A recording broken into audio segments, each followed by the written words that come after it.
Fala concurseiro, aqui do Doutor Concursos, mais um vídeo de atualidades, professor Arnaldo Vieira, começando o vídeo religiosamente, pedindo sempre para você, então, clicar no sininho e, muito importante, você curtir esse vídeo aí no YouTube, também compartilhar, se for possível, e participar das nossas redes sociais aqui, pra gente sempre estar produzindo vídeos bem legais para vocês, tá legal?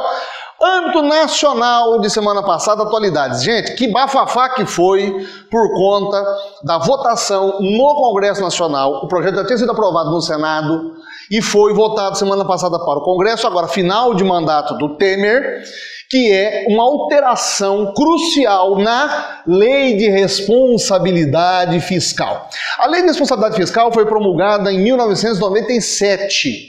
Tá? Ainda no final do primeiro mandato do Fernando Henrique Cardoso. E o que diz essa lei? Ela estabelece os parâmetros financeiros de saúde financeira para os municípios, estados e até para a União. Muito bem.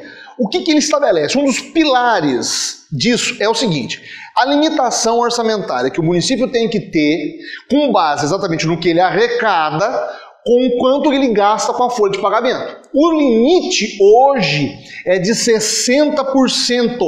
Então tudo que a cidade arrecada, ela só pode gastar 60%, só pode não, você imagina, gasta 60% no limite máximo com folha de pagamento, funcionalismo.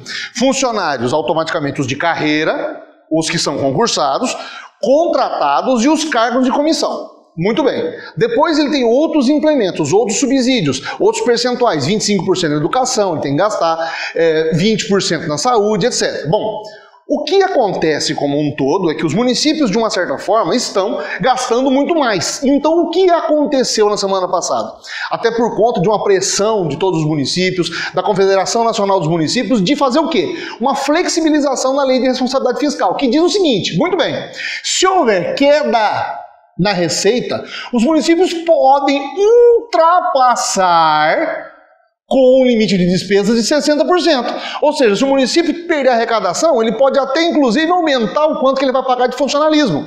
Ele pode ultrapassar a barreira de 63%, 60%, 61%, 62%, 63%. Ao invés de ele, inclusive, reduzir custos, ele inclusive agora permite que a lei tenha uma espécie de flexibilização para aumentar com o pagamento, para continuar pagando as pessoas. Cargos de comissão, por exemplo, ou contratos extemporâneos de trabalho. Muito bem, o que acontece é que agora a proposta foi enviada para o Congresso, vai para a aprovação do presidente Michel Temer. Dificilmente o Temer vai ter que sancionar isso. E se sancionar, é uma ação, ou pelo menos é uma atitude, um pouco populista, na verdade, em relação aos prefeitos, mas que impacta diretamente a vida de cada um dos brasileiros. E isso vai ser objeto de perguntas para vocês nos próximos concursos, porque isso muda toda a configuração de gastos de município. Ora, o correto então não seria o município criar alternativas aos gastos? Não seria essa a melhor alternativa? Ou arranjar novas fontes de investimento? Ou cortar os próprios gastos, cortar na própria carne? Ou seja, várias possibilidades foram levantadas pela imprensa por conta exatamente dessa uma ideia dos municípios, dos prefeitos que estão hoje no vigor e que infelizmente foi aprovada no Congresso. Municípios de pequeno porte podem, de uma certa forma, até se beneficiar num primeiro momento, mas de uma certa maneira, o plano de austeridade que o governo está querendo implantar vai entrar de acordo, vai entrar em rota de colisão com isso aqui. Ok? Vamos continuar prestando atenção porque isso ainda vai dar muita conversa, legal? Âmbito internacional, na semana passada nós tivemos a Conferência Mundial do Clima, a COP24, que começou na segunda-feira da semana passada, está acontecendo inclusive essa semana, termina no final de semana, em Katowice, na Polônia. Essa conferência internacional reúne todos os representantes, são 200 países que estão presentes lá, com o objetivo principal de implementar o Acordo de Paris que aconteceu em 2016. Em 2016, só recapitulando, houve um grande congresso em Paris que resolveu, ou seja, foi feito um acordo, né? E resolveram os países unidos da seguinte maneira em relação ao ambiente, resolveram tomar providências em relação ao ambiente da seguinte maneira: que cada país criasse políticas nacionais para redução de emissão de poluentes e pelo menos fazer com que essas diminuições de poluentes baixassem 2 graus a temperatura do planeta Terra em relação aos índices da era pré-industrial. Eu, inclusive, falei isso já em outros vídeos, tenho falado, inclusive, nas aulas presenciais aqui. Foi um ponto nevrálgico e foi fruto de muitas perguntas entre os anos de 16 e 17 que caíram nos concursos. O resultado do Acordo de Paris, inclusive, também foi um dos últimos atos do governo do Barack Obama.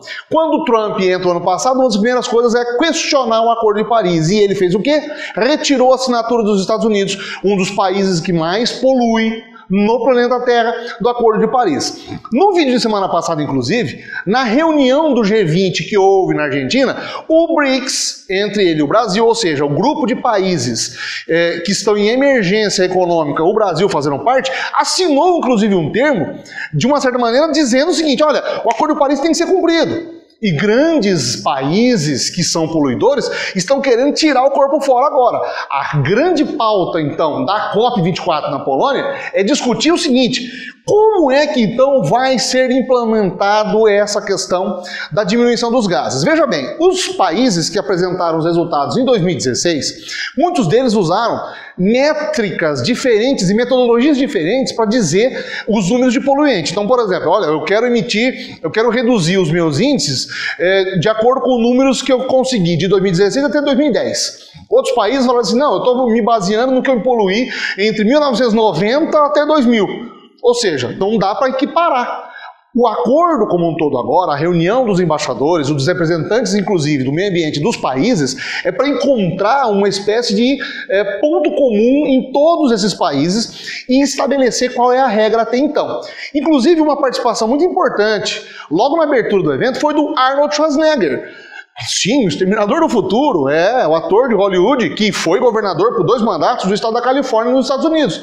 Ele, inclusive, faz parte, inclusive, agora de um movimento internacional de luta exatamente contra o aquecimento global. E no discurso dele faz uma crítica super ácida em relação à política do Trump, dizendo que enquanto todas as cidades norte-americanas estão lutando para reduzir os seus índices de poluição, o Trump está dizendo que o país não está fazendo isso, não precisa fazer isso. Ou seja, ainda tem muita discussão acontecendo, tem muitos dados que, inclusive, eles estão colocando. Por exemplo, a OMS, a Organização Mundial da Saúde, divulgou também na semana passada um número alarmante.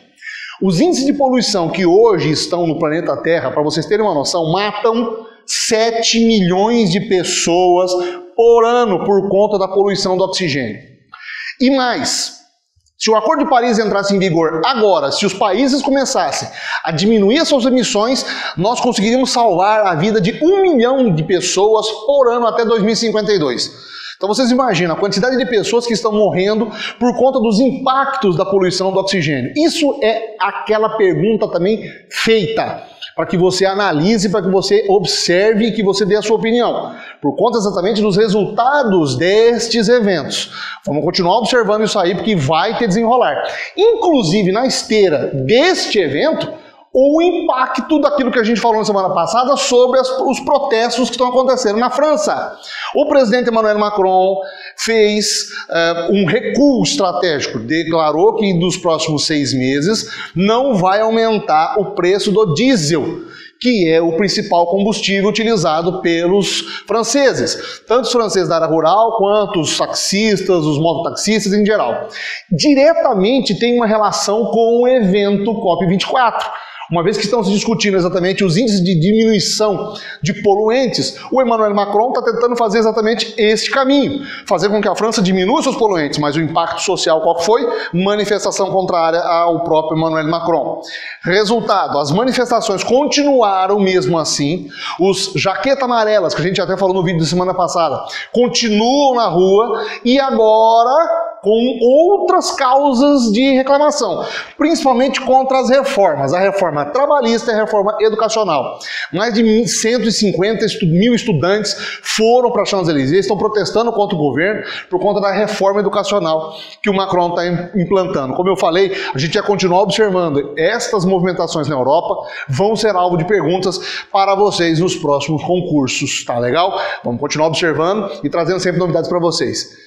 Encerrando o vídeo, pedindo para você sempre, então, curtir dessa vez. Olha só, curte o videozinho aí no YouTube, compartilha se possível, participa das nossas redes sociais e clica no sininho, para que a gente sempre faça vídeos bacanas para vocês, tá legal? Bom, por enquanto é só, um grande abraço, até semana que vem, gente, valeu!